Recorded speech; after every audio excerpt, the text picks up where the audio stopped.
Hello and welcome to the Fantasy Life Show, Week 9 Rankings Breakdown Edition. I'm your host, Ian Hartitz. It is a great day to be great. And let me be the first or last to say happy Halloween to all who celebrate. Of course, despite Halloween and daylight savings time, keep your head on a swivel this weekend, everyone. We got to get those fantasy lineups right in the meantime. Accordingly, I'm joined by the best man in the business to help us do just that, Dwain, the Rock McFarland's in the house. What's up, Dwain?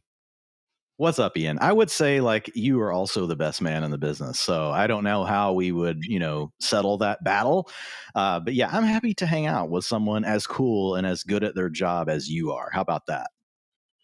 Oh, you are so nice, Mr. Dwain. But let's face it, nice guys finish last in fantasy football, so we can be mean to players, nice to players, as long as we get those fantasy lineups right. Speaking of those fantasy lineups, appreciate anyone hanging out with us live. We are going to be trying to get to your start-sit questions throughout the show today as we go through positions. So again, if you guys wouldn't mind us, we're going through running backs, wide receivers, quarterbacks, and tight ends, trying to keep it positionally with those guys, because again, would help us with the flow of the show and help you get those lineups right. So we'll get to that very, very soon. First, though, it's time for our DraftKings opening lines.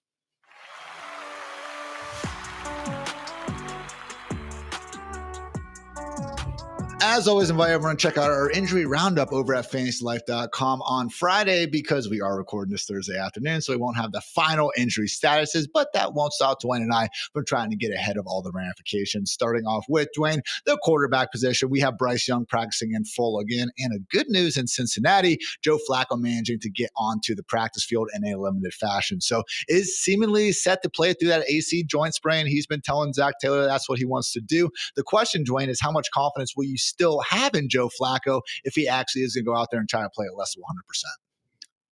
Well, I think I'll still have more confidence than Browning. The good news is the matchups there. And if you wanted to make an argument for Browning, it would be kind of the stretch of games that he had to come in and take over and play. But yeah, preferably, we would have a healthy Joe Flacco. But I'm going to assume, that he is going to make it through the game. There will be a slight dock, Ian, to Joe Flacco's passing yards, which obviously trickled down. But I can't overdo it. I have thought about should I put Jake Browning in there, because I have the capability if I want to say okay, 80% Joe Flacco and 20% Jake Browning. I haven't done that yet, but you could put your vote in here now. You could tell me how you would like me to handle that situation, because honestly, it was something I was just thinking about a little bit earlier today when this news broke. I kind of think he should continue to roll with Flacco 100% for the time being. But I do think it's worth wondering, how much would you actually be moving the projections down for Chase and T. Higgins if we do get Jake Browning actually expecting to start? Because I do think that schedule, man, really could not have been any harder for Browning and company. I mean, for them to have to go ahead and face the Vikings, Broncos, and the Lions, who, yes, were really able to dominate the Lions scrimmage. And Browning threw some bad interceptions in that game, but he did wind up actually putting up some decent numbers by the end of it in garbage time, which, let's face it, Flacco hasn't exactly been immune to that either. So maybe 90% is probably what we're kind of looking at with Browning instead of Flacco? Yes. I mean, look, we all have Jamar Chase number 1 in our rankings now. So here's the challenge. Number 2 by everyone except me is Puka. I have Puka number 3 just with a slight concern about injury. So I've got JSN 1 spot above him. But I mean, then you get to CeeDee Lamb, you get to Amon-Ra St. Brown, Rashee Rice. That's probably the break line. The furthest you would move Jamar Chase down. You're still starting him, so it doesn't matter. I think the bigger conversation is obviously T. Higgins. And so if we look at where we've got T. Higgins this week, I think I may be the highest on T. Higgins actually this week, looking at him. But yeah, so consensus, we've got him at 21. I'm at 18 and you're at 19. So we're a little more bullish. We've got the wet blanket has him at 29. We need to get the wet blanket on here. That's just, come on. What are we doing, Friedman?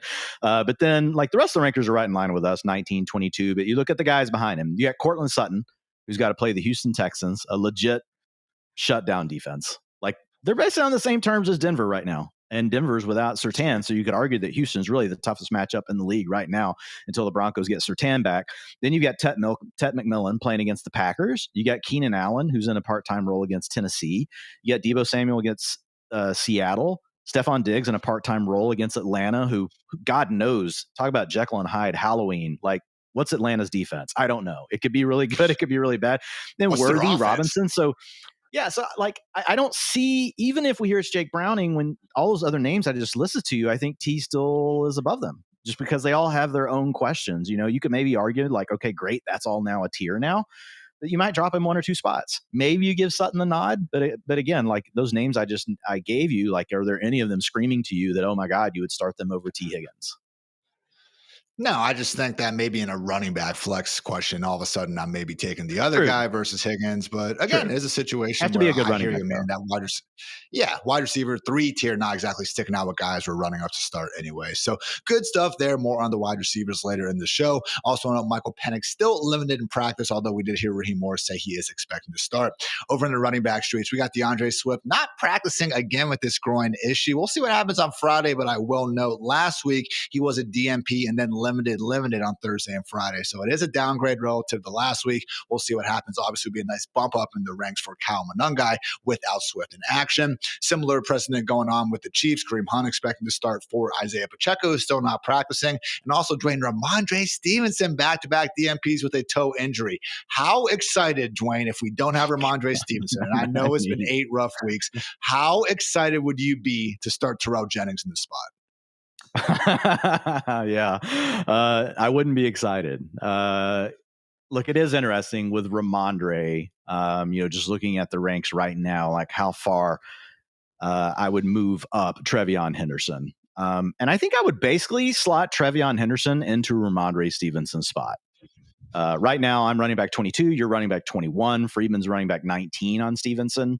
So essentially, guys, all we're saying is, man, he's had the role, but he hadn't been very good. That's probably what we would say about Trevion Henderson. But I'm going to start him over Kenneth Walker, who's in a timeshare, unless we get a surprise change out of the bye week.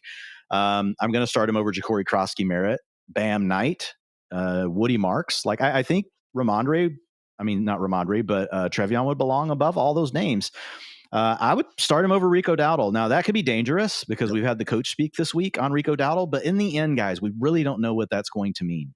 When coaches come out and say those sort of things, sometimes what we see is a 5% change. What we really need for Rico Dowdle is about a 15 to 20% change in the way that snaps are working. So I think I would go ahead and start Trevion Henderson over Rico Dowdle in that scenario. And I would just probably, close my eyes, just hope for the best. He would be the one name, like if you guys were just super bullish and you're buying the coach speak this week that you wanted to have above him, like I could say fine. But everybody else I named, like any objections, any of those guys you would start over Hendo? No, and especially over Rico, given the fact that, again, the Panthers are probably going to be without 3 of their starting offensive linemen in this brutal road spot in Lambeau. So, honestly, I think the highest ranked guy I could consider putting Henderson ahead of would probably be J.K. Dobbins, just because we have really, again, very consistent pass down role. And then that tough matchup you mentioned against the Texans, that would about be it. So, again, RB18, RB19, not getting too ahead of our skis, but certainly more optimism for Trevion than we've had, all season easily. Otherwise, guys, at running back, Hassan Haskins, still not practicing with a hamstring injury. Kimani Vidal, RB1 season is upon us. We're going to be leading off our RB conversation with him shortly. Over at wide receiver, Roma Dunze, dealing with the heel injury, did say he's going to play in week 9 regardless, so good news there. Neil Collins also tentatively expecting to play. We did have John Alexander report he's expecting to clear the concussion protocol today if everything goes well. Also, Josh Downs back practicing in full after missing Wednesday. Good news there. Drake London limited, Josh Palmer limited, and Calvin Ridley seemingly still alive, but he has not been practicing and continues to deal with that hamstring injury. At tight end, Pat Freiermuth practicing in full with the quad. Cole Kmet still limited with the back injury, so we'll see if he is going to be active. Obviously, would be a downgrade for Colson Loveland if he winds up suiting up. And then finally, Chiggy Okonkwo not practicing with a foot issue. Gunnar Helm could be one of those very deep league tight end options, if he ends up not playing. So that's it for the injury, guys. Again, we'll get into some of the more ramifications as we go position by positions. But this has been our DraftKings opening lines.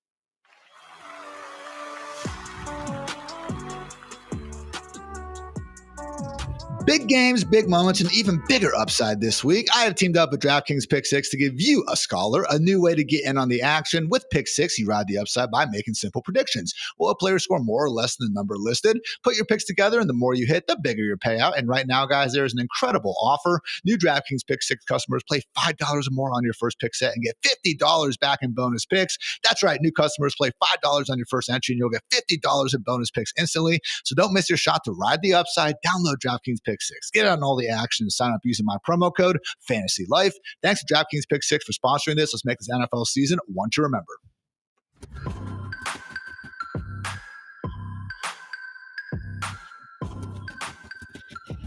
Getting spooky in the fantasy life streets as we get into our running back rankings. Appreciate you, YouTuber and TV subscribers, checking us out today. I will be listing off the ranks for those on our audio team. Christian McCaffrey, the RB1, ahead of generational season RB Jonathan Taylor. That's just kind of what past game upside does in Fantasyland. Followed by Bijan Robinson, Josh Jacobs, Derrick Henry, ready to smash the Dolphins tonight on Thursday Night Football. Jameer Gibbs, RB6. Followed by Devon Achane, James Cook, Javonte Williams, Kyron Williams coming back off a bye, DeAndre Swift for now, and then Kimani Vidal rounding out the top 12. Like I said, legit RB1 at this point. Dwayne, I'm not sure if it would be as easy as crossing off DeAndre Swift for Kyle Monunga if he is eventually ruled out, but in this RB2 kind of sphere, where would you be penciling in Kyle Monunga again if Swift doesn't play? Yeah, so I mean, we've got Ashton Genty at the top with Tyrone Tracy and then Chase Brown. I think where I would probably consider him is right there in that Chase Brown, Jalen Moore, and Travis Etienne spot, but ahead of J.K. Dobbins because of the reason you mentioned, the matchup and the fact that he doesn't get much of the pass down work for the Denver Broncos, but clearly ahead of the second tier of names, which are Alvin Kamara, Kareem Hunt, David Montgomery, Ramondre Stevenson, which could be Hendo, Kenneth Walker, Rico Dowdle. So what we could see is Kyle Monunga and Trevion Henderson at running backs like 16 and 17 or 17 and 18, like if we get news that the starters are out. But I think that's about right because all the other guys after them are in split backfields. And so now we would have these two players, we would assume in full-time roles. Anything could happen, guys, but we're talking about very, very depleted rosters. It's not like they're like Terrell Jennings, as much as like we make jokes about it. Like I really would expect Hendo to lead the way. And then Roshan Johnson just hasn't been able to stay healthy, Ian. So what would that leave? Is it DJ Dallas that would be the next man up? So I think we'd probably be looking at 65, 70% of the work from Nungai. And I think the big positive that you can lean into here is the fact that Monunga has actually grown his role over the last 3 weeks. So the coaching staff has already made a conscious decision to try to lighten the workload a little bit on DeAndre Swift. Maybe some of that is associated with the injuries that he's dealt with. But yeah, Monunga would be slotted into a full-time role, and the coaches have already shown confidence. So that's good. I am with you on that ranking, my friend. Again, just rounding out the final RB2 sphere, Alvin Kamara, RB19, followed by Kareem Hunt, David Montgomery, Ramondre Stevenson, Kenneth Walker, and Rico Dowdle. A few big names of the week, though, Dwayne, not exactly cracking our top 24. And I did want to get you this question from our boy Eric hanging out in the chat. In a half PPR, toss-up sort of matchup. Great job, Eric. That's what I'm looking for in start sit questions. Woody Marks or Bill Krosky Merritt? Obviously been a tough 3-game stretch for Bill, but as you did mention on the Tuesday utilization report show, Dwayne, we still are seeing good usage from Krosky Merritt, but that home run hitting efficiency we saw early on the season just hasn't been there in recent weeks. Yeah, I'm going with Bill here, and it is a close call. It's a good question, but I have Krosky Merritt slightly ahead, running back 25, Woody Marks at 27. Woody Marks has got to play the Denver Broncos. Now we'll see how much their scheme gets impacted without Surtain there, just to lock someone down and letting the rest of the defense just basically try to take away the rest of the offense. But we're talking about the run game here. So, and the other challenge with Marks, as much as we like the fact that his role's probably been better than what people realize over the last 3 to 4 games. We get Nico Collins back, right? And so last week, part of the theory around Marks was really the idea that, man, they could have to throw the ball to him more because everyone else they have is really just unproven or they've never been a strong target earner in their career. And we did see that come to fruition a little bit. So a little bit shakier ground this week. So yeah, I do still lean to Bill Krosky Merritt against the Seahawks rather than Woody Marks over Denver. But if you've got a strong take on it, man, follow your gut. That's really two backs that are in the same tier. Good stuff for sure. Any more RB start sit questions you guys have, ask us. We'll get to them at the end of this section. So I want to shout out again our consensus RB12, Kimani Vidal. You actually have him RB11. I have him RB13. So again, should be in far more starting lineups than not. But man, we hear Jim Harbaugh say that he's playing like a legit RB1. I tend to agree with him. And now looking at this matchup against the Titans, man, really tough to imagine there are many, if any, fantasy lineups out there that shouldn't have him starting. Yeah, and we have a very unique situation. So if you guys have been reading my content very long, and you can check out my rankings article for free over at fantasylife.com. You can check out Ian's as well. You can compare notes. Let us know who you think has the better ranks. Just kidding. Whenever you look at Vidal, like this is a smash spot. So the criteria to be in a smash spot is number one, you have to have the utilization. Well, Vidal since he's taken over the backfield with Omari and Hampton out, has done that, Ian. 69% of the snaps in the games without Omari and Hampton. He's got an 82 utilization score. He's averaging 16.2 fantasy points or 16.7 fantasy points per game. His historical utilization score comps at an 83, 16.7. The utilization score is pretty cool, guys. Look how close that is. So like Vidal, what that's telling you is like, it's probably here to stay. Like he's going to keep doing this. Now, any 1 week sample could be up or down. But number two, we've got the spread. The Chargers are 10-point favorites in this game against the Titans. And I don't think anyone's going to argue that. Like this game, they could finish up 21. Like, I mean, this is a game where like the Chargers could completely obliterate the Tennessee Titans. They carry the 5th best team total. So that's the third thing at 26.8 fantasy points or 26.8 points for their team total. And then the final thing, the matchup, Ian, the Tennessee Titans have sanctioned the number 2 boost to opposing running backs with 7.4 additional fantasy points per game, guys. Now, part of that is not just because they're a bad defense. It's because they get behind and other teams can hand the ball off. So a little bit of double counting there, but technically utilization check, the spread check, the team total, you get a check, matchup check. That's a smash play, man. And so that's why I had to go ahead and move him ahead of DeAndre Swift, just with a little bit of concern about the injury and the slightly, lesser role of the last few games, even though Swift we'll talk about in a minute, got a really good matchup. But man, Xfinity best ceiling this week at 22.3, median projection at 14.3. These are PPR in my projection model, not the wet blanket, not the aggregate. I just took mine for these. And then a floor of 10.7 points. So yeah, running back 11 for me. This is just an absolute smash spot for Vidal against the Titans. And man, the fact that Jeffrey Simmons could be out with the hamstring injury as well, he hasn't practiced all week, just even, the cherry on top of, again, what really is a great matchup there. So again, when I say starting in almost every lineup, I understand some of you guys out there are just absolutely crushing it. So yeah, if you have 3 top 10 running backs, maybe he won't make the cut. But again, consensus rank guys, we do have Kimani Vidal ahead of guys like Ashton Genty, Tyrone Tracy, and Chase Brown. Admittedly, though, he still is behind Javonte Williams, Kyron Williams, and DeAndre Swift of the world. Once again, that we were talking about a little bit already, at least with the Kyle Monangai factor, is DeAndre Swift, who's just been playing some great football really since his bye, was putting up more low-end RB2 numbers in the first 4 weeks of the year, basically where he was drafted, actually has started to look and actually produce as a fantasy RB1 here, though, over the last 3 weeks. So again, I wouldn't assume he's out at this point because they've already been managing this injury. So let's say in a perfect world that Swift, manages to get back to practice on Friday. We find out on Sunday that he is good to go. How good are you feeling about DeAndre Swift then ahead of what is, another smash spot against the Cincinnati Bengals? Yeah.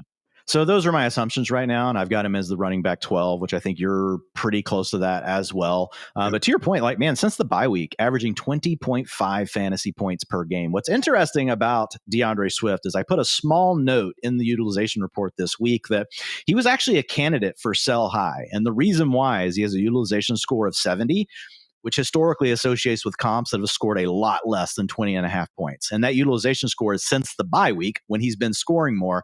And what that's showing is Kyle Monangai really is in a larger role. But Ian, once I really broke it down and looked at it and looked at the raw numbers, like they're still pretty close, which the utilization score is accounting for all that. But the reason that I did not make him a sell high candidate this week is I looked at the calendar and I was like, okay, they play the Bengals and the Giants. So like if you want to sell high, let's say this utilization trend continues and Monangai continues to kind of be a little bit more of a thorn than we would hope, but Swift goes off in these 2 games. His schedule actually does get a lot harder after that, right? He's got 4 red matchups in the final 4 games, 3 if we're just going through week 17. Most of us finish our fantasy leagues before week 18. Then would be the time to sell high. But for now, man, you really need to roll with him. Xfinity best ceiling this week of 23 points. That's actually higher than what I just gave you for Kimani Vidal, but I put Vidal above just because I don't have the concern about the injury. And then his median projection is 14.4. So yeah, Swift's a low-end running back 1, assuming that we see the practice on Friday and that we hear that he is good to go. And that has been the one part about this Bears offense that has taken a real nice step forward since the bye. The league's 4th most efficient run game since week 6, guys, does in fact belong to your Chicago Bears. So good stuff there. Hopefully, again, this smash spot against the Bengals can get Caleb Williams and company grooving as well. Just a few other notes, so now we'll kind of go through rapid fire edition. But Josh Jacobs, 26 touchdowns in 25 games with the Packers. Seems like he's set up pretty well, pretty much regardless of who he's playing. Yeah, and the only reason I wrote him up, guys, you're starting him, but there's a prop bet here. Josh Jacobs has a 3% target share versus man coverage, a 16% target share versus zone coverage. If you look at the Panthers, they run the third most zone coverage in the league, Ian, at 81% of the time. So odds makers have his receiving prop at 14.5 yards. I haven't projected for 24 in the weekly model. Those are the sort of edges. That will be one of the bets I will be handing out on Sunday morning or Saturday afternoon. Love that shout. Talk about Tyrone Tracy, someone who we both have ranked as RB15. For reference, that is ahead of guys like Chase Brown, Jaylen Warren, Travis Etienne, behind those DeAndre Swift, Kimani Vidal, and Ashton Gentis of the world. Yeah, so the 49ers defense providing the number 6 boost to opposing running back rooms at 3.2 points per game. And after Cam Scadaboo left the game last week, Ian, we had Tracy completely bogarting all the work in the backfield, 78% of the snaps, 67% of the rushing attempts, also tacked on a 16% target share and almost a 70% route participation. And the other nice thing is we have a big sample from last year of looking at Tyrone Tracy, and his utilization score was a 77. His historical comps averaged 14.9. Guess what that is, guys? That's a mid-range running back too, right where we have him project for this weekend. But honestly, he could exceed that because the 49ers, that number's a little misleading because they've been a lot worse than that since they have lost their top options on defense. Yeah, man, just a completely different unit without Fred Warner. We kind of mentioned the Falcons' inconsistency. They did a great job against Bijan Robinson and company. Cannot take that away from them. But in the other two games without Fred Warner, saw a top 10 finish from Rachaad White. And then last week, Nick Chubb and Woody Marks combined for 24 PPR points. So I am with you on Love and Tracy this week. Also, pretty big fans of Kareem Hunt. That said, Dwayne, we'll see what this split looks like between him and Brashard Smith. Yeah, I think there's a little bit of an unknown here, but I do expect Kareem Hunt to get more of the workload. And here's the thing with Kareem Hunt, man. He's already averaging 8.5 fantasy points per game because he gets all their work down inside the 5-yard line. I say all, it's about 70% of it, but he's a big threat to score a touchdown per game. This could make him 2 touchdown per game. This could make him into a 2 touchdown game opportunity. And I really like that. So even if Brashard Smith gets more of the work, we know Kareem Hunt is going to see an uptick. My guess is, he probably gets about half the work that Pacheco leaves on the table, plus the role he already had. And then I think Brashard Smith will get about half the work that was left on the table. And if you do the math on that, that's Kareem Hunt in a little bit larger role. And the thing with him, Ian, still available in 50% of leagues. So that makes him a very nice streaming option this weekend. So if you look at the defensive matchup here, a 7.5 point fantasy boost per game just on the ground alone. Where does Kareem Hunt do most of his damage? On the ground, trying to score those touchdowns. So I like Kareem Hunt as a low-end running back too, but man, would not be surprised at all if he puts up over 20 fantasy points this week. And I will say, man, not to hate on Brashard Smith, maybe he's going to be awesome, all right? But this is just another example of rookie fever making people freaking crazy, man. Boring old Kareem Hunt is averaging a full yard extra per carry than fast, explosive, young, electric Brashard Smith. Even yards per target, man, which is supposed to be Brashard Smith's calling card. We're talking about 6.8 versus 6.3 for Kareem Hunt. So again, if you guys went ahead and watched some film on Brashard Smith back in April and you were just waiting and pawning for him to go get some opportunities so you can go ahead and quote tweet yourself, good for you, and that's great. But really, just based on everything we've seen and think, Kareem Hunt really is set up well here. RB17 and PPR points per game last year with Isaiah Pacheco out, Dwayne. Again, Kareem Hunt looking like the good move there. Finally, Bam Knight, someone who will be facing off against the Cowboys in Jerry World on Monday night. Again, wasn't in our top 24 for a reason. But that said, Dwayne, for those out there with, maybe a lack of options at the flex, you could do a lot worse than Mr. Bam. Yeah, I mean, I think you summarized it really well. You get to play the Cowboys. They give you a 7.1 boost per game for running back units. So that is the number one mark in the league. So we've just seen it work time and time again. The one sticky or kind of tricky part here, like with the Cardinals, is even though, yes, they've made Bam Knight their lead back, he's still the lead back of a committee, Ian. And they brought Michael Carter back onto the roster. We've got Amari DiMercato who's back and healthy. So I don't think you should expect like a 70% snap share for Bam Knight, probably closer to 50. And really what you're hoping for is that it's a close game or the Cardinals are leading and he gets a chance to score the touchdown. So I think he's more of a high-end running back 3. If he scores the touchdowns, he can still give you an RB2 performance. Also, just two additional bench stash reminders: Tajay Spears and even on a buy Isaiah Davis, two guys that, again, with a trade to Tony Pollard or Brees Hall, really could be rocketing up. For what it's worth, Easton Freeze, who's a great Titans beat reporter, I really enjoy his work over on the old Twitter sphere. He was just kind of going through the options with Pollard and concluded that he doesn't believe the juice would be worth the squeeze for the Titans to get a late day 3 pick for the guy. We'll see what happens, though. Dwayne, looking at some fallers, again, it's someone who really was flirting with top 15 status for us for a while during the first half of the season, but with the return of Aaron Jones, tough to feel quite as strongly about Jordan Mason these days. So your RB30, my RB31, and the matchup against the Lions defense that has remained stout against the run, not helping matters either. Yeah, the guy's Jordan Mason has averaged 5.3 fantasy points per game in his 3 contests with Aaron Jones. Now, 2 of those were with JJ McCarthy, is what people are going to argue. Well, guess who's back under center? JJ McCarthy. So, I don't know what your argument is. Yeah, we all hope that JJ McCarthy is better, and we're going to talk about him a little bit more later. But the Lions are 8.5-point favorites, man. And so really, what is Jordan Mason's role on this team? He's to be the short yardage back, the early down guy. Well, if you get pushed out of that script early, and the Lions are very good, man.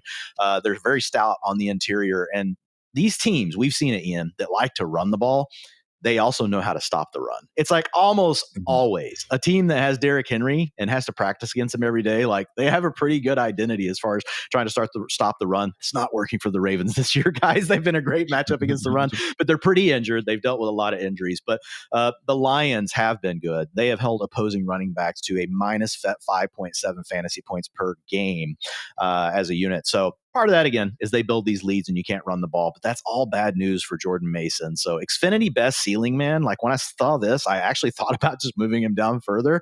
11.4 points. Obviously, it's better than that if he scores a touchdown. And this is like the mid-range stuff, guys. It's not the extreme tails of a ceiling where you might see more of like a 20-point game. But 11.4 is a realistic one. And the floor is 4.6. At that point, it's almost like, what are we doing? What's the trade-off? What's the risk versus the reward worth? And so, yeah, Jordan Mason, really prefer him to be on my bench anywhere possible. And again, we do have him ranked ahead of the Titans running backs, Chuba Hubbard, RJ Harvey, Nick Chubb. Those aren't exactly guys we're feeling good about playing either of those. So really would say a close start sit question involving Jordan Mason and a wide receiver 3, maybe even a couple of those Rashid Shaheed, Jameson Williams type wide receiver 4s. I probably would be willing to go down for the wide receiver. Dwayne, that brings us to the sicko start of the week. As always, you are looking past the types of players who, again, are already being started and rostered in over 50% of leagues, which those streets do get, pretty dismal pretty fast out here. So I honor you for, putting yourself into a corner with these sicko starts. Who's the running back for week 9? Yeah, so it is Brashard Smith. And again, like you talked about the rules, it kind of boxes you in pretty quickly, but only rostered in 16% of leagues, only in 3% of starting lineups. And everything we just said about Kareem Hunt is still true. But I put asterisks around, I think Kareem Hunt's going to be the lead back, right, with Pacheco out. But we could see Brashard Smith in a larger role than we think. They kind of already auditioned him a couple of weeks ago, Ian, in garbage time, and he gave you 13.1 fantasy points in week 7. They clearly like him in the passing game. The guy ranks number 1 in targets per route run on the season for backs with at least 75 snaps, 41%. That is astronomical. So I think when you look at that, that's an acknowledgement that the Chiefs actually do see value in the player. Like, they want to get him touches. And on an offense where you're the 7th round pick and you've got these other names that you can be throwing the ball to for them to still want to try to get you involved, I do think that that carries some value. Now, it could be an absolute dud. But if for some reason Brashard Smith were to go off in this game, and maybe it's a split backfield between him and Kareem Hunt, but he rips off 2 long runs, even if you and I believe when Pacheco's back that it's going to turn back into a 3-way committee, like, dude, he's just going to, you're going to be able to, people are going to go so nuts about it. And Twitter's going to go so freaking off the rails that you're going to be able to, like, name your asking price for Brashard Smith. So 1, you can trade him, or B, you just say, he looked so good, maybe the Chiefs do give him more work, which is another possible run out. So his Xfinity ceiling this week, not fantastic. This is PPR, but it's still good, a 13.6.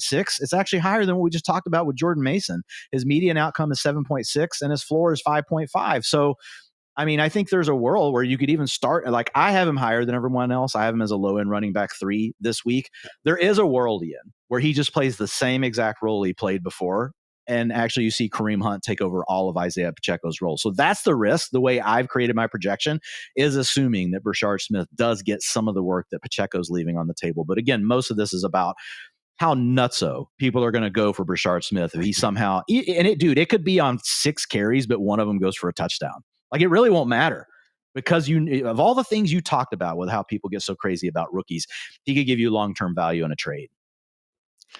I think, honestly, his role this year, it's been more similar. People have been trying to make out to be Jerick McKinnon. I haven't quite really seen that. I think it's been closer to like Kadarius Toney and Mecole Hardman with the Chiefs. All those pure gadgety touches. But guess what, guys? If we're going to get 8 to 10 gadgety touches or opportunities per game, I kind of want it to be from Andy Reid and the Chiefs, okay? We see the freaking batshit nuts stuff he starts doing, near the goal line every single week. This dude's allergic to just running the ball up the middle from the 5-yard line. He's lining them up in the flex bone and running options and shuffle passes and all this nonsense. And guess what? It does seem to work more at times than not. So we'll see what happens with Brashard Smith. But again, it is a great point, Dwain. When trying to make that decision, guys, about who you want on your bench, try to just think, okay, if these two players had a huge game, who would be worth more in the trade streets? Brashard Smith, tough to deny. Yeah. Or even if you have to decide who to start in, and you may have a guy projected for slightly more, but you're thinking, okay, they're pretty close.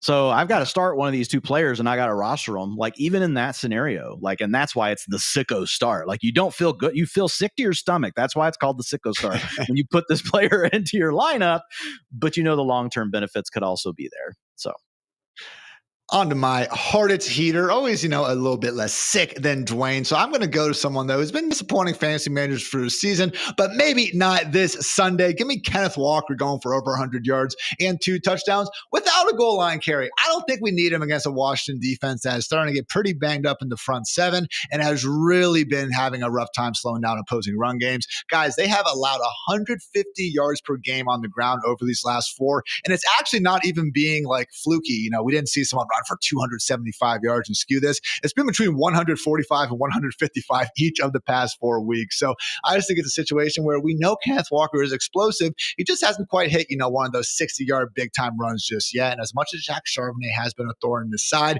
I still do think we're going to see better games ahead for Kenneth Walker, who, let's face it, has still averaged 14 touches per game with Zach Charbonnet. So I know all of us would prefer if there was 20 touches per game and stuff, and Charbonnet was just someone completely stashed away on the bench. But just because Charbonnet has been annoying doesn't mean Walker still won't have a good week here and there. And I do think, again, this spot is setting up nicely enough for the artist known as KW3. So good stuff, Dwain, on the running backs. But now let's get into some running back start sits real quick.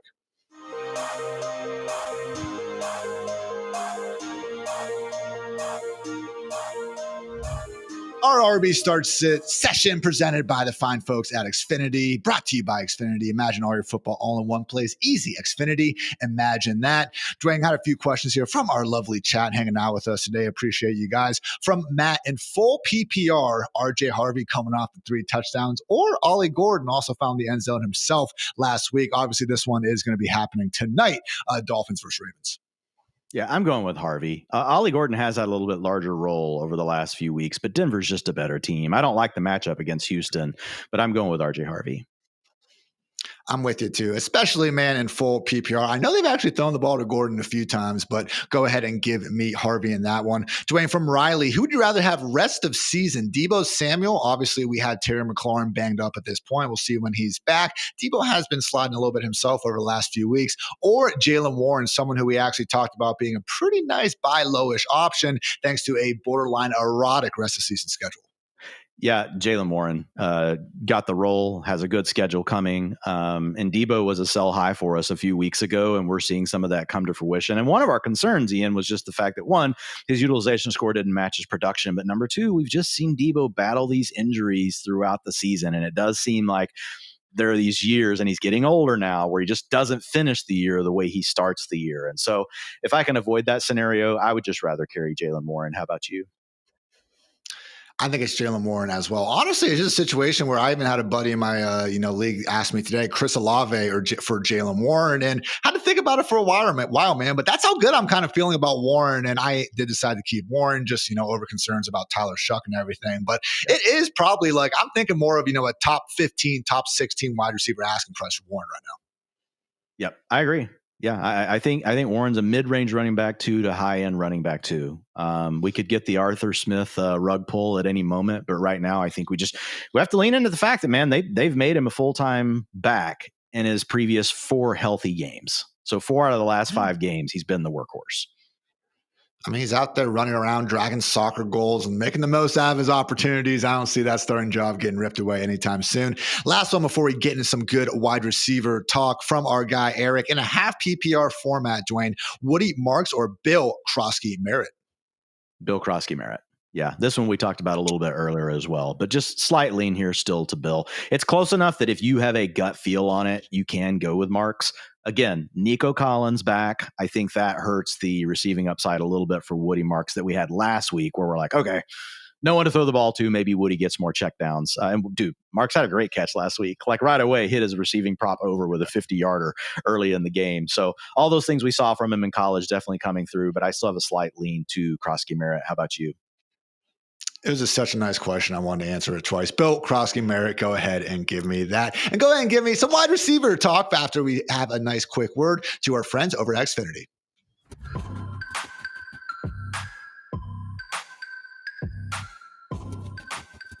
If you call yourself a sports fan, you got to have Xfinity, guys. All the games all in one place so you can become the best at watching sports. From the Sports Zone, which features every pro football game and over 1,000 college games, highlights and alerts all in one place, to the multi-view setting, allowing you to be up to 4 stadiums at once. Oh, yeah, we also have the Xfinity Fan View, which features live scores, odds, and stats all in one place, personalized to you. And oh, yeah, the best part, it's all in enhanced 4K. Simply stunning stuff with the Xfinity Enhanced 4K. And you guys, you can use your voice remote and just say football to find it all. Imagine all your football all in one place. Easy. Learn more at Xfinity.com. No restrictions do apply. New residential customers only. Tax and fees are extra and subject to change.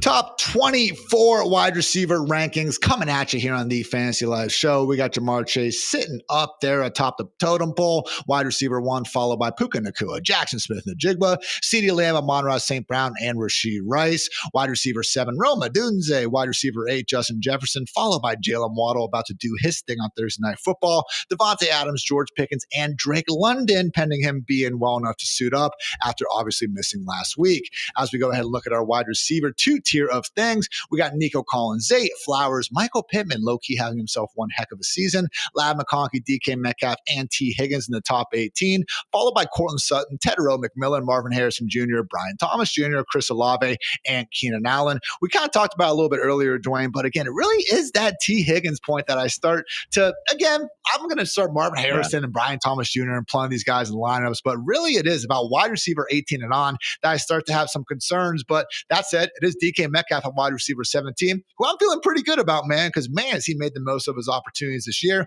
and couldn't really ask for a much better matchup than him going up against the Colts this Sunday. Yeah, and Metcalf, like, he's tricky. Part of it is having 4 teams on bye. The other part of it is you get this matchup against the Colts. They have given up a 7.3 point fantasy boost per game to opposing wide receiver rooms. That's number 2 in the NFL, guys. They're pretty banged up. So they score a lot of points and they give up a lot of points. Now, they get more time of possession than the Dallas Cowboys, so probably a little bit down from that matchup, but it's really the next best matchup. If you want a scenario where the opposing offense could get pushed and then their defense is so bad. So the Colts scoring points and giving up points, we love that. So Metcalf leads the team, man, with a 23% target share, right in range with his career highs. Has never really been a guy that's truly been able to break out like to that next level. But theoretically, that should be a good enough. What makes it a little bit tricky, Ian, because I thought about putting DK Metcalf even higher. Here's the challenge. 54.9 plays per game by the Steelers, guys. And it's by design. They rank 31st in average play clock remaining when the ball is snapped in a neutral situation, which is when the game is within 3 points. So they want to run a slow offense. And this has really been a staple for Aaron. This is not just an Arthur Smith thing. Aaron Rodgers has also been one of these guys like Tony Romo used to do back in the day. It looks like they're in the hurry up. Guys, they're not in the hurry up. They're in the hurry up to get to the line. And then they're doing all these checks and all that. Peyton Manning would do it too. And literally there's 2 seconds left, whatever, or they're snapping it literally at the last second. And so you get a lot of that with this offense. trying to get everything perfect right before the snap, that takes your plays down. And so it's really intentional. And so even though you have this 23% target share, because they also slightly lean into the run game, they have a minus 2% drop back rate over expected. When you do all the calculus behind the scenes on this, you're like, oh man, the 23% target share is good, but like we're kind of hoping for like 6 targets once it all comes out in the wash. But again, could have the Colts really pushing them on offense. And DK is by far their best weapon, man. So just in any given game, the man could just come through with a massive, massive outing. So we do have Metcalf closer to that low end wide, or I have him closer to that low end wide receiver 1 territory. Across the rankers, we have him more as a mid-range wide receiver 2. It's hilarious you bring up Peyton Manning and all the hijinks he used to do at the line of scrimmage. Madden, when they first started their superstar mode, you could be a running back. And God forbid any of you out there were like me and you got drafted to the Colts. Straight up misery, Dwayne. Nick, that CPU AI controlling Peyton would not snap the freaking ball. He'd audible out of every run play. Made 11, 13-year-old Ian, whatever I was, very upset back in the day. But yes, DK Metcalf, Dwayne's wide receiver 14, still my wide receiver 17. We would start him ahead of guys like T. Higgins, Cortland Sutton, T. Mac, Marv, and BTJ, still behind the Lab McConkeys, Michael Pittman, Zay Flowers, and Nico Collins of the world. Speaking of Nico, he did practice in full today, as did Christian Kirk, Dwayne. So unfortunately for all you Jalen Noel truthers out there, could be a quick trip back to the bench, at least in the near term. Moving on, though, Dwayne, we do have wide receiver Juwan Jennings potentially getting his BFF back here, Brock Purdy, ahead of a matchup against the Giants. So your wide receiver 36, my wide receiver 39. It's not like we're racing to get him in the lineups, but there is a lot to like about this matchup against the Giants. Yeah, and there's a lot to like, honestly, about Juwan Jennings over the last couple games. After him coming out and telling us he had like a triple ankle sprain, and 27 broken ribs, he's not giving us the fantasy points at 7.1 and 8.5. But man, he said target shares of 30 and 24% over the last 2 games against the Falcons and the Texans, guys. So it's kind of hard to do a lot with your opportunities against those 2 defenses. So that's the third and the most challenging matchups for wide receivers this year from a fantasy boost standpoint at minus 5.4 and 8.1 points per game. But now you get the 49ers. They look like an average matchup in our DVP tool, Ian, at 1.7. But once you dig in a little deeper over the last 4 games, sorry, not the 49ers, against the Giants, over the last 4 games, the Giants have boosted opposing passing attacks by 32 yards per game and 0.5 passing touchdowns per game. And we've seen some better passing attacks really rip the Giants. So I think this is a nice opportunity for him, really coming off of 2 tough matchups, getting the target shares. If the target share sticks and now you get that against this defense, I think it's going to lead to a lot better things. Here's the other thing, Ian. The Giants lead the NFL in man coverage at 42% of their plays. You know who the number 1 target on the 49ers this year against man coverage? And I looked at targets per route run instead of their actual target share because so many guys have been in and out of the lineup for the 49ers this year. But it's by far Juwan Jennings at 34%. So low end running back 3, but man, really does carry running back wide receiver 3. Low end wide receiver 3, but really does carry wide receiver 2 upside in this matchup. Does seem like we are still at least one more week away from Ricky Pearsall returning. Did get a report from, I believe, Matt Moicano, though, that he was moving well on the side field, was still a DMP. So take that for what it's worth. Otherwise, Dwayne, just some other notes. Roma Dunze is someone who, again, you guys are starting no matter what, but just can't say enough good things about this specific matchup against the Bengals. Yeah, I mean, look, the Bengals, 43-yard, they've given up a 43-yard and a 0.8 touchdown boost per game to opposing passing attacks.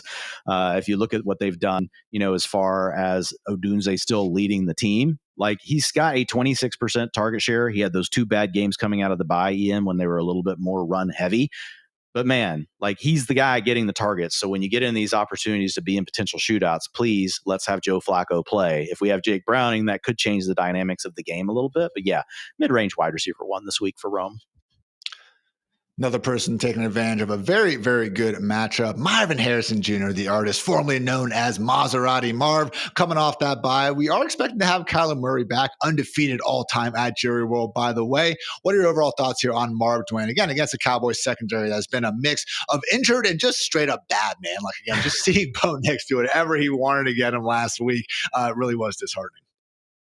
Yeah, when I heard Tony Romo on the broadcast say he still thinks Matt Eberflus is a good defensive coordinator, I just kind of thought, I get he's playing with, a short deck here, but at the same time, man, like they're not sound either, to your point. Like I can handle you just getting beat by a better athlete, but man, blown coverages, missed assignments. I don't know how much that's a sign of a really good defensive coordinator, but hey, call me crazy. As far as Marv goes, look, man, colossal disappointment this year. 43rd in fantasy points per game, 39th in utilization score out of 61. But you get to play America's team, Ian. Maybe more like America's cream puff. You get that dad joke I threw into the article? Yeah, it was a really good one. Guys, I have 3 kids. Just bear with me. I have to get these things out somewhere. But yeah, when you look at Marvin Harrison Jr., he gets the Cowboys, man. They give up a 9.3, almost 10 points fantasy boost to opposing wide receivers. So that in itself, man, you add that to Marvin Harrison, he has to be in your low-end wide receiver 2 conversation. He has an Xfinity best ceiling of 20.3 fantasy points. So nice for Marv.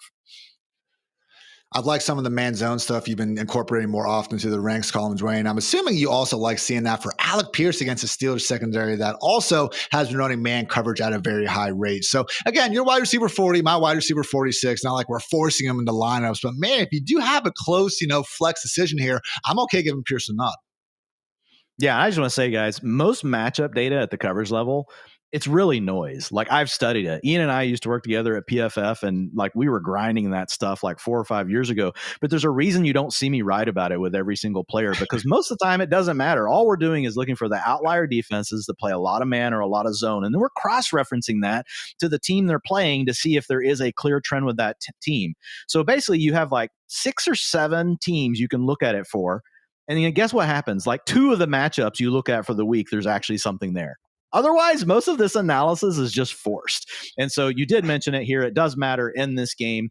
And then with Alec Pierce, man, quietly, Ian, on a pace for a career high target share of 18%, like that's not astronomical, but when you're working down the field like he is, he has 63.3 catchable air yards per game. That ranks 9th in the NFL. Most people would not know that about Alec Pierce, and that correlates with fantasy success. So you have the Steelers giving up the 6th best boost to opposing wide receiver rooms. It's not the Cowboys. It's not even half the Cowboys, but 3.2, guys. So it's still in the top 6, so it's worth mentioning. But yeah, Alec Pierce, mid-range wide receiver 4, but he really is a guy that, man, he could catch 2 touchdowns, Ian, on his targets, and he's going to give you 20 fantasy points. So there's definitely some boom ability.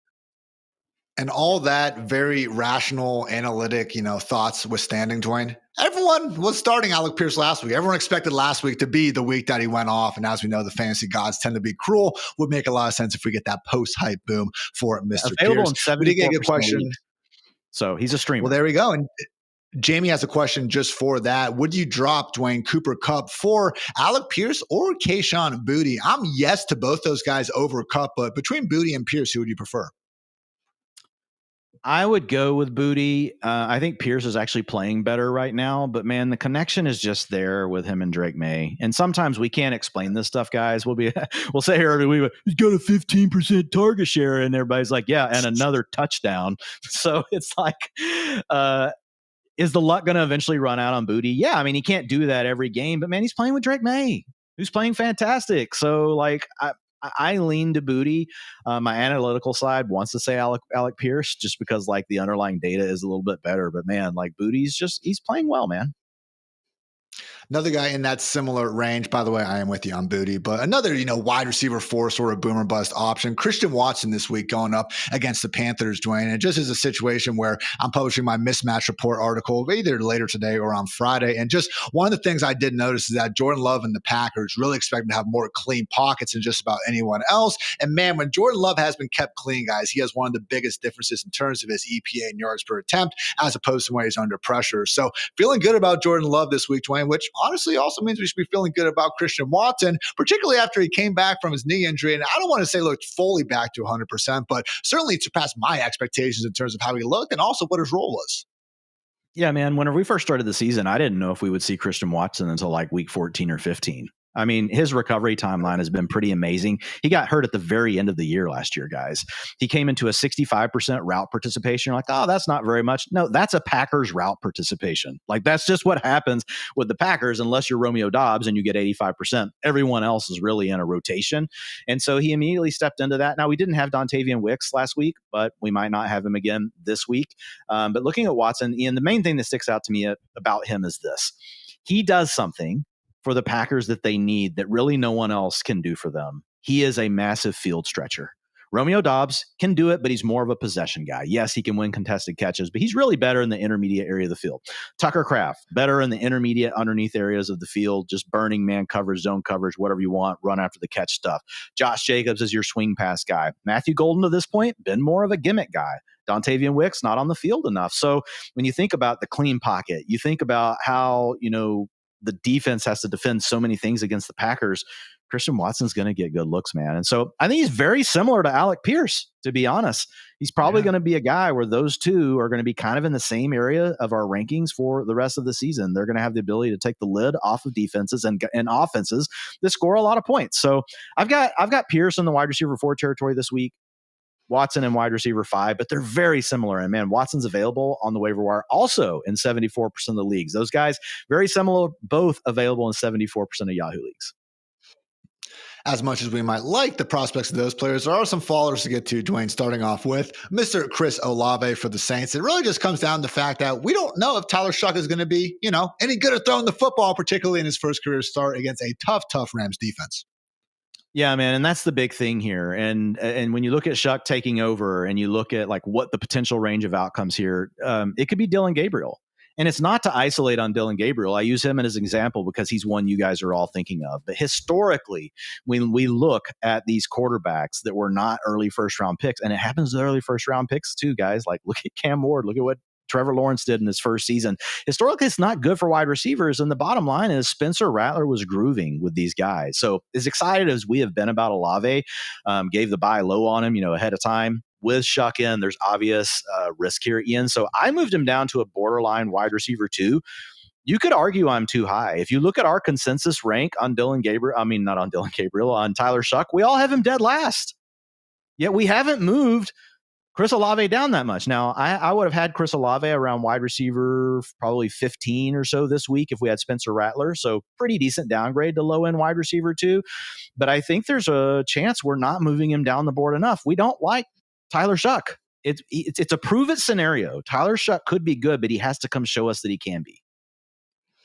Again, Chris Olave, Dwayne's wide receiver 24. I'm even a little bit higher at wide receiver 20. So we do have him ahead of guys like Keenan, Debo, Xavier Worthy, Stephon Diggs, and Wandale. Still behind the likes of BTJ, Marvin Harrison Jr., Tedro McMillan, Cortland Sutton, T. Higgins, and DK Metcalf, among others. Like, Dwayne, if we had to look at, let's say, Chris Olave versus Travis Hunter the rest of the season, is it Olave slam dunk, or are you concerned enough to maybe start getting your hopes up for Mr. Hunter again? I think that could be a coin flip. I really do. Hunter in the last 2 games has been in more of a full-time role, but we don't know what the Jaguars coaching staff is going to do. If they leave him in that role, yeah, it's going to probably be Travis Hunter. Now, the flip side, Tyler Shuck could surprise us and be like as good as Spencer Rattler. If Tyler Shuck comes out and he plays as good as Spencer Rattler, we're going to feel better about Chris Olave than Travis Hunter. So it's so hard to say. It's a really good question, but there are just so many unknowns. I kind of put them in a similar territory. Both borderline wide receiver 2s, where we're wondering. Yeah.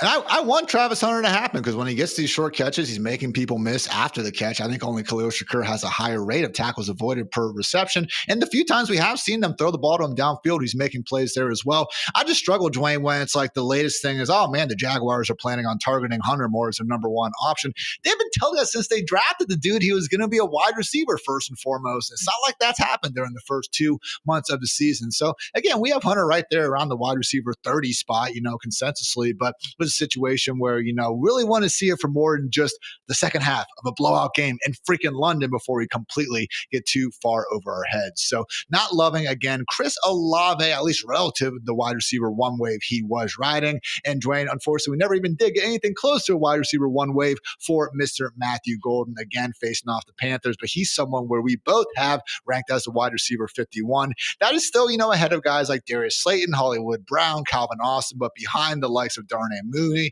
Chimere DK, Christian Watson, and Cooper Kupp. So just very, very disappointing season for Matthew Golden. I think we can both agree on that. Yeah, and look, Matthew Golden is a guy that we talked about in the preseason as being, hey, this is one of the rookies not being steamed up the board. So it's easy to take him because you could take him somewhere between in your home leagues. You're getting Matthew Golden between rounds 9 and 11 in your draft. So he was worth throwing a dart at him pretty much in every draft you had. But to Ian's point, like he's had the perfect run out. No Christian Watson. Jaden Reed gets hurt. Tucker Kraft battled an injury, for about 3 weeks there, even though he was playing.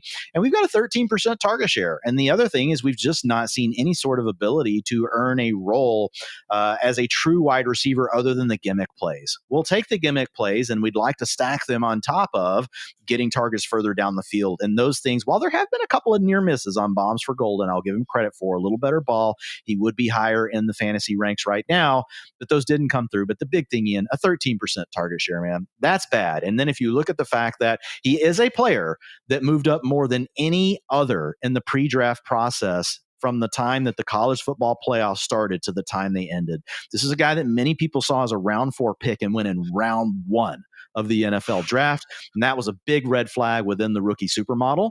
Again, price was fine. So we recommended you guys taking him in drafts. And then the Packers wide receiver room was wide open, but he hasn't shown it, man. So he deserves a massive downgrade. He's in wide receiver 5 territory for me. Honestly, he's droppable. Like, what are you waiting on at this point with Matthew Golden? But again, first round picks usually break out before now, Ian. Yeah. I was going to say you're waiting for Jaden Reed to come back and make things even more gross in the prospects of starting Golden. So and Christian Watson really get healthier. Yeah, right. So again, very unfortunate run out for Golden. Maybe he finds a way to, catch his, few targets per game, make some big plays. Not saying his career is over or anything like that, but just in terms of being a high-end fantasy asset the rest of the way, not looking good there. That said, guys, we do have a sickle start and a Hartitz heater that hopefully will be looking good. It's time to go hard to go home here on the Fantasy Life Show.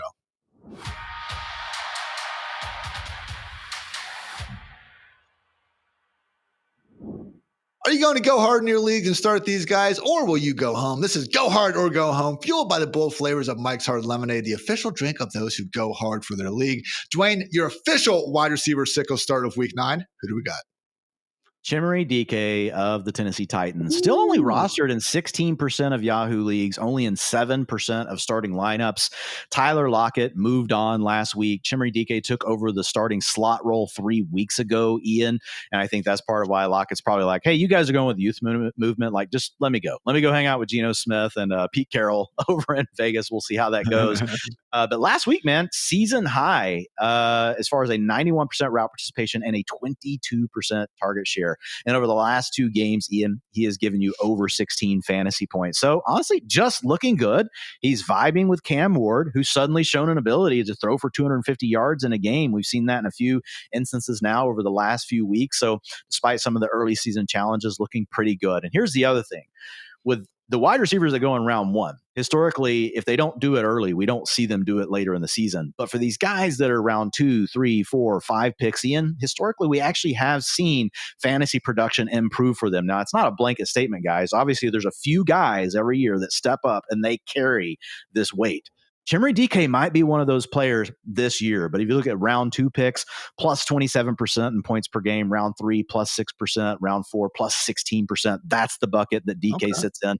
Round 5, plus 18% in points per game. Now, the point isn't, guys, to try to get super micro in the weeds and being like, oh, a round 4 guy is a plus 60. No, the point is across the group, these are the kind of guys that do work their way into more playing time. And sometimes it's because the team is bad, like the Titans, and they're like, let's see the young guy, man. Let's see what they have. I will say the only caveat with DK long-term is we don't know what's going to happen when Calvin Ridley's back. It's trending toward that not being this week.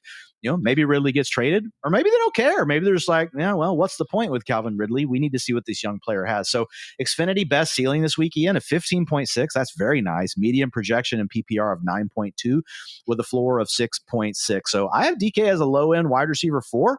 And man, if I'm looking at options in that range, I definitely want to lean to the young player that could have another big week. Dude, if DK does it again this weekend, if he gives you another 16 fantasy points, people are going to be all over him on the waiver wire next week. So why not just get him now? He's close to the other names in that range, even if you've got to start him. Dwayne, we actually conveniently have a question from y'all know KO's hanging out in the chat. For his flex, he has DK, Kendrick Bourne, or Jacoby Myers. I don't expect Ricky Pearsall to play, and I probably put Tajay Spears behind those guys. So again, DK, Kendrick Bourne, or Jacoby Myers. I know they're all in that range. I'm tempted to go to DK, man. Yeah, I'm going Jacoby Myers. Like I have him projected higher. I get it. But you're not thrilled about it. No, I'm not thrilled about it, but I have him ahead of DK. So I'm going Jacoby Myers, but I will say this, like if I had to make a decision around who I want on my roster, like it might be DK. The problem with that is like Jacoby Myers could get traded to an actual good team. Like, and then it'll probably be Buffalo where he'll run 30% of the routes, but who knows? We'll go with Jacoby this week, but Jamari DK certainly on the up and up. And even if Calvin really does come back here soon, Dwayne, I don't think it's going to displace DK from the starting lineup. He has been mostly in the slot. That's where Tyler Lockett was before he was out of the picture. Certainly could change the targets, and obviously we need a lot of those in this passing game. But you mentioned Cam Ward, man, as much as, we've not exactly had the most competitive Titans team in the world. Only 150 yards per game in the first 4 weeks of the year, 250 over the last 4. He's increased pretty much everything. And just honestly, guys, all this, nerdy stats aside, the eye test, man, this dude makes 2 or 3 throws per game at least that really pop out there. I'm still a firm Cam Ward believer as we get into the future. Now for the Hartitz heater, we kind of already talked up the matchup, but give me Colts wide receivers, Alec Pierce and Josh Downs combining for 200 yards and 2 touchdowns against the Steelers. It was funny. I was listening to, it was some podcast short from Julian Edelman's show over on Fox Sports, and he was just joking around about how every single time he played the Steelers, he knew he was going to catch 8 or 9 passes because they're going to line up a freaking linebacker on him as he's the wide receiver 3.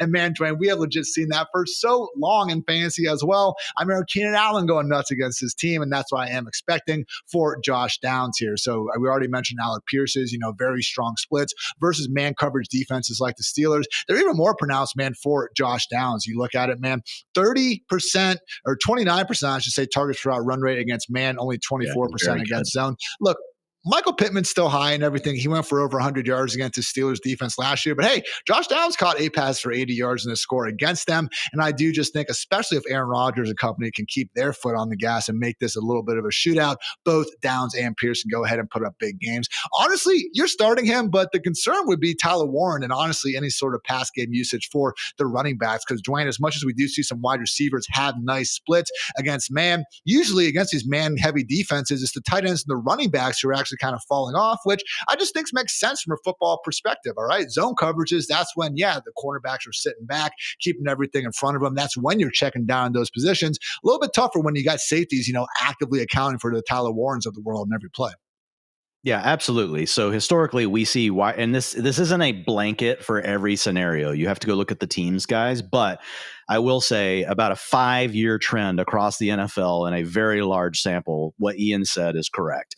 Against man coverage, targets to wide receivers go up. They go down for tight ends. They go down for running backs, especially running backs. Against zone coverage, we see the targets go up for the running backs and the tight ends. Ian, you very eloquently explained it. As a former linebacker yourself, you understand how this works. And that's how you see a lot of these low ADOT tight ends, guys. Especially, it's not as much the tight ends that work down the field, right? Because they're going to run into man coverage, and they're going to run into the zone coverage where it's heavy zone coverage. It's the guys that operate underneath all of that. So a lot of these bend but don't break type of zone defenses, those are the ones you really want to attack with the running backs and the tight ends. But you get the man coverage this week, and it is good for a guy like Josh Downs. Just some guys we do have Downs and Pierce ranked ahead of: Keon Coleman, Cooper Kupp, Christian Watson, and Matthew Golden, as well as Darnell Mooney. And with that, guys, we're going to wrap up this week's Go Hard or Go Home, brought to you by Mike's Hard Lemonade, because playing it safe is how you end up watching the playoffs from the couch.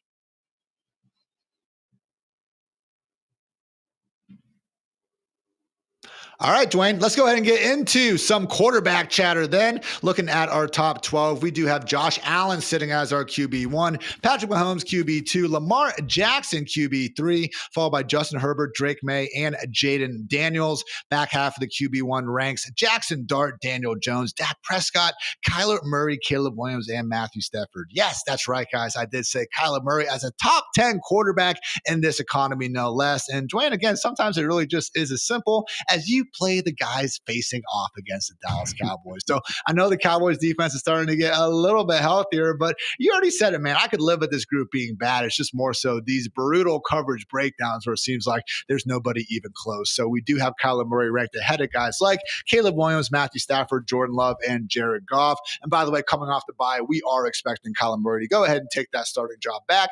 Kudos to Jacoby Brissett, though, for playing admirably in his absence. Yeah, absolutely. And look, for Kyler Murray, like, it was still tricky for me. I think Friedman might have Kyler Murray as high as like 4. Like, he's just auto. Whoever plays the Cowboys like to shove him into the top 5, which honestly, it's worked pretty much all the time. I was a little bit more hesitant with Murray. I did get him into my top 12, but man, he is on pace for a career worst fantasy season. He's averaging 15.6 fantasy points per game. Now, you're playing the Cowboys, who boost opponents by 7.2. You guys are all good mathematicians out there. You add 15.6 to 7.2. What do you get? You get 22.8.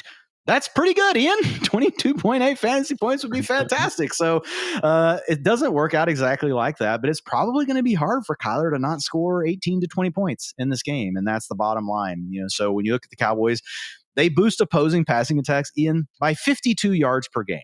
That's a lot, guys. 0.9 touchdowns per game that they give up over what their opponents have averaged coming into the game. Like, so almost a touchdown and 50 yards. And then on the other note, we know that Kyler still has been pretty good on the ground. This year, he's averaging 34.6 yards per game, 0.2 rushing touchdowns per game. So he's still been healthy. That ranks 7th in rushing yards per game. A lot more quarterbacks running the ball these days. So a little more competition for him.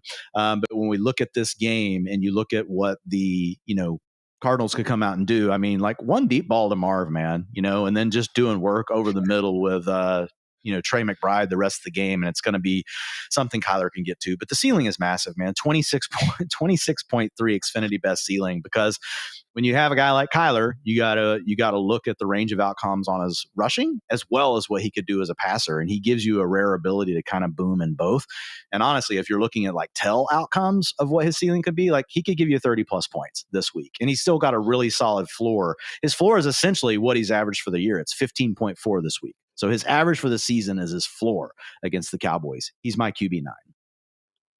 Someone else, Dwayne, you actually have ranked higher than Kyler in large part because of that immense rushing upside he's brought to the table. Jackson Dart, no Cam Scatterboot, no Malik Neighbors. Doesn't really matter. This dude just keeps on racking up fantasy points. Your QB6, my QB11. And again, against the 49ers defense that since losing Fred Warner, they've been the 5th worst defense in terms of EPA allowed per dropback. Since losing Nick Bosa, they've been the 5th worst pass rush in terms of what they've been able to do from a pressure rate perspective. So maybe not every matchup moving forward, Dwayne, are we going to be able to feel great about Jackson Dart in this Giants offense, but for 49ers defense, not nearly as scary as they were looking back in September. Yeah, I mean, and to tell you how good I feel about Jackson Dart, I would start him over Kyler Murray. Like, I have him ahead of Kyler Murray. Jackson Dart is, guys, what players have done coming into the game matters more than the matchup when the matchups are anywhere close. Yes, Kyler has the better matchup, but Jackson Dart has averaged 22 fantasy points in his first 5 games versus Kyler's 15.3. That covers the 7 points we just talked about with the Cowboys. So I just kind of take a nonsensical approach, like just freaking give me Jackson Dart. He by far has been the better player than Kyler Murray on the field, watching with my football eyes, as well as in the fantasy box score. You mentioned the 49ers, Ian, 301 passing yards per game over the last 4 weeks with these injuries piling up. They have boosted opposing passing attacks by 58 yards and almost a half touchdown per game. So those are really good things for Jackson Dart. He is my QB8. Yeah, sorry. Kyler's my QB9. He's my QB8 on the week. Or you said I had him at 6? I thought I had him at 8. Anyway, I probably have him at 6. Yeah, number 4 in Xfinity best ceiling, 26.4 fantasy points. Another quarterback certainly benefiting from their nice matchup. Caleb Williams against the Bengals. And I will say, Dwayne, shout out to one of the goats in our industry, Matt Waldman, for actually watching the film and doing a great job educating the rest of us non-ball knowers. But Matt said a great point, just that Caleb Williams, as much as I do think overall the easy has not been easy for him, actually did a better job this last game against the Ravens, despite the bad overall results, of taking what the defense was giving him early. And that's something that Ben Johnson also echoed in his, I think, like Monday press conference when talking about it. So it's just one of those things. things where, yeah, actually going back and watching all 22 helps because, for example, on Sunday night and Sunday throughout the day, I know a lot of people were critiquing that seemingly miss from Caleb Williams to DJ Moore wide open in the back of the end zone. Well, when you actually kind of see the end zone shot and what Caleb Williams was seeing, you'll see that DJ Moore settled right behind a linebacker. And if he had just kept running to the open area where Caleb threw it, probably would have been a touchdown. So again, Dwain, I'm not saying Caleb's completely clear of all this criticism and stuff. He was touted as a generational prospect. He has not lived up to that. But you know what? The Bengals have a way of making very average quarterbacks look generational. So certainly seems like that even if Caleb, again, isn't exactly the Superman that Bears fans are hoping for just yet, sure look like they against the Cowboys. And if you wanted to ask for the closest thing to the Cowboys defense, it's probably the Bengals. Yeah, I was just talking with Matt Waldman actually before we got on this show. He called me a little bit earlier, and one of the things we talked about was Caleb Williams, interestingly enough. But the big problem for Caleb really has been the fact that the Bears have leaned into this run game, and they have a dropback rate over expected of -7% since the bye week. So they've kind of changed their identity. And that is really what's holding Caleb down more than anything else. Like a lot of the efficiency and stuff is still actually pretty similar. It's just less passing game volume, but there's no getting around the impact that's had on him. He's averaging 12.8 fantasy points per game since the bye. He averaged 21 fantasy points per game over the first 5 weeks. So big difference in what we saw early in the year versus what we got since after the bye week. And so we have to account for it in fantasy. In fact, in the rest of season projections, I did drop Caleb Williams outside the top 12 because of this development. Not so much due to Caleb. He's still running the ball, Ian. He's still capable of these big plays. He can still do all the things that we want in fantasy. But you mentioned it. This week, you get the great matchup against the Bengals. And you mentioned it. It is the next best thing to the Cowboys. It's almost half of what it's a little over what half of what the Cowboys do, 4.3. The Cowboys are a 7.1 boost to opposing quarterbacks. But Williams does come in higher this week. He's got an Xfinity best ceiling of 24.7, guys. So that tells you like what Caleb Williams could go out there and do this week. That's one of the top marks on the week for week 9. Someone a little bit lower down the ranks, but maybe could be helping people dealing with these bye weeks, Dwain. Sam Darnold, who outside of a bad second half in Houston, man, really has been playing some of the best football, if not the best football of his career. Set up well against the Washington Commanders defense that, again, just has left a lot to be desired basically all season long. Yeah, I mean, Washington's struggling with all these injuries. And Sam Darnold, the guys, for whatever reason, he's available in 57% of Yahoo leagues. So he's a great streaming option. It's a run-first operation. But that's really kind of how the Vikings handled things last year as well. Maybe not as run-heavy as what we've seen with Seattle. But honestly, Ian, it's a perfect fit for Sam Darnold's game. All this play action, getting everybody to think that every play could look like a run or it could be a pass, and him just honestly spinning it as good as anyone in the NFL in the intermediate and deep areas of the field. This dude is just dropping absolute dimes. So while they're not throwing the ball as often, a -6% drop back rate over expected, that's 28th in the league for the season. 9.1 yards per attempt. That is tied with Lamar Jackson for the top mark in the NFL. So massive efficiency booms that he can come through with. So yeah, Commanders have allowed 261 passing yards per game. That's the 5th most in the NFL. So yeah, Darnold, really good streamer this week. Even though we have him as a mid-range QB2, I honestly I'm having to start him in several leagues, and I feel fine about it, man. Like I get it. I know we've got him at like QB 17. But it won't surprise me at all if he's like QB 8 on this slate. Do have him ahead of guys like Trevor Lawrence, Aaron Rodgers, Tua Tagovailoa, and CJ Stroud for reference. That said, Dwayne, we do have a faller in the ranks, someone who's been giving us a lot of QB1 performances, but tough to have that high of expectations this week for Mr. Bo Nix ahead of this matchup again against that aforementioned Texans defense, allowing under 15 points per game. They're the only defense since 2020 for that to be the case with. So obviously have a whole second half of the season to go. I understand it's not a full sample size and everything, but just a very tough matchup, Dwayne, for someone who, let's face it, balled out against the Colts early in the season, balled out against the Bengals and the Cowboys, but otherwise, a lot of mediocre performances for Bo Nix, save for some clutch throws, which again, matter in real life, but man, it's tough for us to feel good about the Lamar Jacksons and Josh Allens of the world against Houston, let alone an inconsistent Bo Nix right now. Yeah, I mean, he's had some really big games here in recent weeks. And to your point, some of them did come against, easier matchups. But overall, like, we feel good about Bo Nix. He's up to 20.8 fantasy points per game. He's number 7. But this is just a really tough matchup. You come in against the Texans, and it's been the worst matchup for opposing quarterbacks. Ian, minus 6.2 fantasy points per game versus their season average. So that just makes things tough. Even if you're averaging 20.8, like if you shave off 6 from that, Ian, that's a really tough spot. So yeah, Nick's more of a mid-range QB2 this week than the kind of borderline or low-end QB1 or mid-range QB1 that we've had him at over the last couple of games. And odds makers hate this game. Again, the Broncos and the Texans, two of the best defenses, obviously Surtain's out, but the team total is 19. Guys, that's really low. And so low team total, tough matchup. That historically is not a good combination for quarterbacks in fantasy. Not feeling good about Bo Nix, but that said, Dwain, sometimes you got to get sick, so you're going even deeper in the ranks for the sicko start of the week. Hey, if you're listening, Thor Nystrom, go ahead and turn that volume up right now. Who we got, Dwain? We have JJ McCarthy for the Minnesota Vikings, rostered in 25% of Yahoo leagues. He's only in 4% of starting lineups. Ian, look, I get it. We go back, we look at those two first games, not good at all. 143 and 158 passing yards. But the positive, you guys know what I look for with these sicko starts, 25 rushing yards per game in those two, including a nice long rushing touchdown. If you look at it, 3 design rushing attempts and 4 scrambles over those first 2 games, that's very involved on the ground. If you guys want to go read it, I have a funny reference to the Doobie Brothers here that ties into the sicko call. But look, the Vikings, they're 8.5 point underdogs here against the Lions. So I think you can't afford to come out with a super conservative game plan where you're just dinking and dunking. I expect them to try to run the ball to protect McCarthy, but I want the big shots down the field. And man, just, going back and watching him a little bit in college, like he's shown the capacity to be able to do that. And so I want to go ahead and take a flyer on a guy, Ian, that if he comes out and he runs for 45 yards and he throws for 215 and 2 touchdowns and he runs in a ball, people are going to be looking at him and they're going to be like, this is kind of like Jackson Dart. And I do think there's a similar range of outcomes here. I think Jackson Dart is obviously slightly a little higher ceiling on the rushing. But based on what we saw in college, we could be talking about McCarthy, as being potentially the better passer. Now, he didn't have to throw that much in Michigan. I'm just talking about what people talked about with him when they saw him on film. But either way, that's the name you should be thinking of, guys, Jackson Dart. If you get it right and he has this big game, everyone is going to want to pick up JJ McCarthy off their waiver wire. The other option you're considering streaming this week, if you need it, probably someone you're dropping next week. But JJ McCarthy, if he hits, could be a player you're trading away to get something better, or you just decide, I'm rolling with this dude because he's a dual threat option. Xfinity best ceiling of 20.8 fantasy points, Ian. Median projection of 15 this week, a floor of 11.7.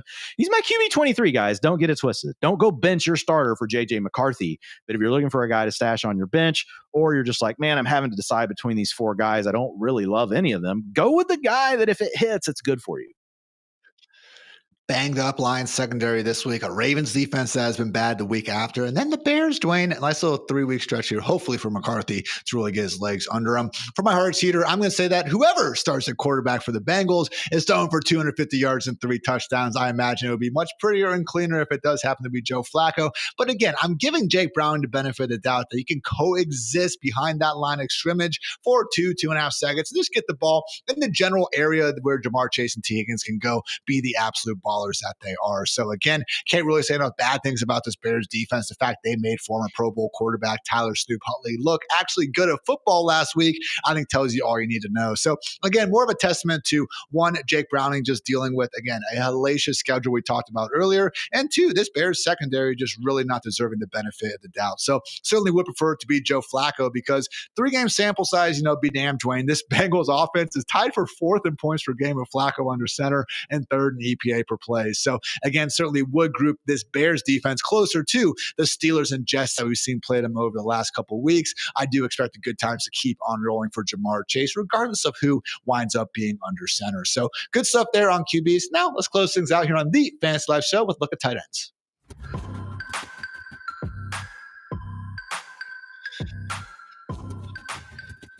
Returning from bye at Jerry World, we got Trey McBride sitting there as the tight end one, followed by Tucker Kraft, who actually is the tight end one in fantasy on a per game basis. How about them apples? Followed by George Kittle, Tyler Warren, and a hopefully returning Brock Bowers. Welcome back to all of our starting lineups. Hopefully the squad hasn't been too bad in his absence. Followed by MVP of the NFL, perhaps, Rondé Gaston. We'll see how the votes work out. Jake Ferguson, Travis Kelce, Sam Laporta, Kyle Pitts, Dalton Kincaid, and yes, old man Zach Ertz rounding out the top 12. So I want to talk about Brock Bowers in his return. Dwayne, winnable enough matchup against the Jaguars. Honestly, just kind of surprising that we have him this low. That said, I get it. We both have him ranked tight end 5. Only guys we would be playing ahead are Warren, Kittle, Kraft, and McBride. But honestly, even if you guys are somehow one of those blessed teams with 2 of these guys, there's a good chance that someone like Bowers is going to be better in the flex than whoever else you're going to have available. So what are your realistic week 9 expectations here for one of the best rookie tight ends we've ever seen, Dwayne? Yeah, I want him in lineups any way possible. We just happen to have a pretty strong year at tight end, Ian. And so that you just lean into the fact that it's his first game back, and ultimately you want to be a tad conservative, but we're not being overly conservative. The names you named above him are really good performers in fantasy. So it's not like we've got Brock Bowers down below a name that you're like, as much as we like Kyle Pitts, we don't have him by him. We still have him right there on the edge of that other group. And here's the thing, he scored 15.3 fantasy points in week 1, which is when he picked up the injury. Okay. And then he dropped off after that, trying to play through it. Had his RoboCop knee out there. But he averaged 15.5 fantasy points per game in his rookie. So essentially he did it in week 1 in this crappy Raiders offense, but he played in a crappy Raiders offense last year. So yeah, if you don't have Trey McBride, George Kittle, Tucker Kraft, or Tyler Warren, you should be starting Brock Bowers. And then what Ian just said is so true. Brock Bowers is still going to be a better flex option than a lot of the wide receivers and potentially running backs even that you're thinking about in that spot. Someone else that's honestly probably a similar sentiment, Dwayne, is your tight end 6, my tight end 7, Rondé Gaston, one of many Chargers with a great matchup against his Titans defense. Some are where, hey, you spent the waiver wire money on him. Good chance we're starting Gaston this weekend. Let's face it, feeling quite good about it. Yeah, and again, if you picked him up and you already had another starting tight end, maybe you picked him up to cover a bye week for Trey McBride, and now you got Trey McBride back, there's a good chance you're flexing Gadsden. So go make sure you guys are checking the overall flex ranks over at fantasylife.com to help you make those decisions, or you can use the handy dandy start sit tool powered by Xfinity. But when you look at Gadsden, Ian, here's the thing, dude. Since he's taken over the starting role for the Chargers, this is ridiculous. And it's also not sustainable. I want to be very clear, guys, but it paints a picture of what the ceiling can be for this man. He has a 96 utilization score. That's behind only Trey McBride over that stretch of games. He has a 20% target share, which is not astronomical, but when you're in an offense that throws for 250 to 300 yards per game and they keep the pedal to the metal, good things are going to happen, man. And he and Herbert, they're just, they're dialed in right now. There are going to be games where he's going to be the odd man left out, not because he's bad, just because you got Ladd McConkey, you got Keenan Allen, you got Quentin. If people think that Quentin Johnson's going to be a complete zero for the rest of the year, he's not. Maybe he's not what you thought early in the year, but he's still going to have a game here or there. So there's going to be some weeks where you're going to get let down by Gadsden. The problem is, as soon as you bench him, he's going to go off, Ian. And so, yeah, as I looked at it, I was like, I don't have a way to really keep him out of the mid-range tight end 1 ranks, even though I know there's a little bit of volatility here. And there is a chance he's just so good. It's weird to say that a 4th round talent coming out of nowhere in week 6 to take over a role could be the best player on the Chargers, but we can't completely rule that out either. That's in the range of outcomes as well. So yeah, mid-range tight end 1, get the matchup against the Titans this week. And obviously the Chargers are expected to score a boatload of points. Hilarious question from Nate Deasy. Just hilarious because this is where we're at with the Rondé Gaston hype. I don't think it's actually a bad question, but greater upside this week, George Kittle or Rondé Gaston. I did check our start sit tool. It is, in fact, George Kittle, 16.9 Xfinity best projection compared to 14.9 for Rondé Gaston. But again, that's where we're at in half PPR scoring. As always, guys, you can check out the Xfinity start sit tool for free over at fantasylife.com. It's going to give you guys the majority of the same start sit answers that Dwayne and myself would be on our best selves to give you guys. Talk about Dwayne, Falcons tight end Kyle Pitts going up against the Patriots defense that has been pretty strong against the run and not bad against wide receivers, and accordingly kind of being a bit of a tight end funnel defense. Yeah, fourth highest boost to tight ends, which is a number we don't talk about a lot, guys, because tight ends, a lot of times it comes down to like, did your defense actually play any good ones? Because there's not a lot of great tight ends in the NFL. But a 2.6 fantasy point per game boost for Kyle Pitts this week facing the Patriots. But the big thing, Ian, is like the man just looks healthy for the first time in 3 years. He ranks 10th in fantasy points with 11.3 per game. He ranks 7th in utilization score at a 75. His historical comps have averaged 11.1. What did I say he was averaging? 11.3. It's kind of funny. Like, again, this utilization score thing is pretty good, Ian. 81% of the guys that had a score similar to him were top 12 tight ends for the season. So he's a low end tight end one this weekend for me. I think you've got him in a similar range. Xfinity best ceiling though of 16.2 fantasy points in a PPR. Ooh. So the numbers you just gave a second ago, like Gadsden's going to come out higher. Ian was just talking about half PPR. The numbers you guys have heard me give today have been the PPR numbers. Okay.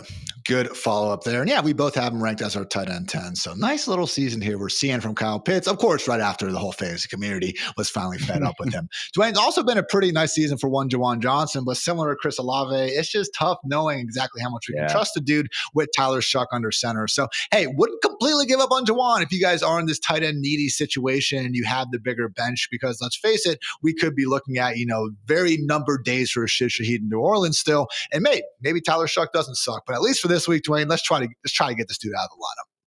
Yeah, you just nailed it. Everything we said about Chris Olave, we just can't look. We have to be more sensitive to that and a little bit just keep him lower this week in the ranks. So Juwan Johnson.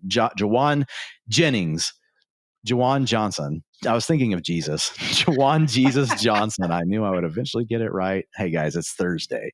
But yeah, he's tight end 19 and he projects as tight end 20.